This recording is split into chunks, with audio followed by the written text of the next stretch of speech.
Welcome. In front of me is an OPPO Reno 8 Pro, and today I will show you how you can enable and also set up your portable hotspot. So to get started, you want to pull down your notifications by swiping down from the very top of your screen, and then swipe down once again to extend the list of visible toggles. One of those toggles should be the hotspot toggle. Now, if you don't see it on the first page, you can swipe to the left and this will show you an additional page where the toggle is located for me. As you can see right over here. Now, once you see it, you want to hold it the first time around and then select more. Disregard this. This is part of the SIM card that I have inserted.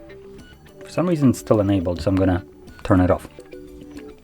Anyway, in here, you will want to navigate to hotspot settings, and this automatically selects the hotspot password. Without actually going into the main settings page, you have no way of knowing what the actual password is set to.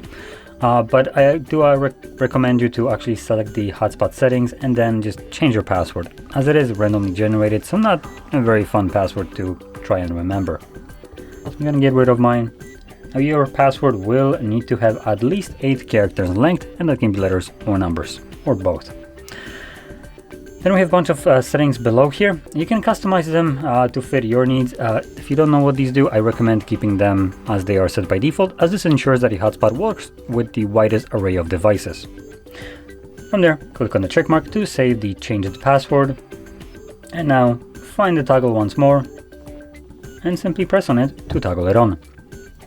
And that's it. Now, once you're done with it, you can tap on the toggle once more to turn it off. Now, hotspot does consume more of your phone's battery, so once you're done using it, it's a good thing to try to remember and turn it off. And I think there actually might have been an option somewhere here. There we go. Automatically turn off personal hotspot after 10 minutes.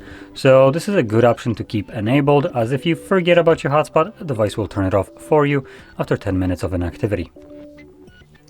But anyway, with that being said, hopefully you found this video helpful, and if you did, don't forget to hit like, subscribe, and thanks for watching.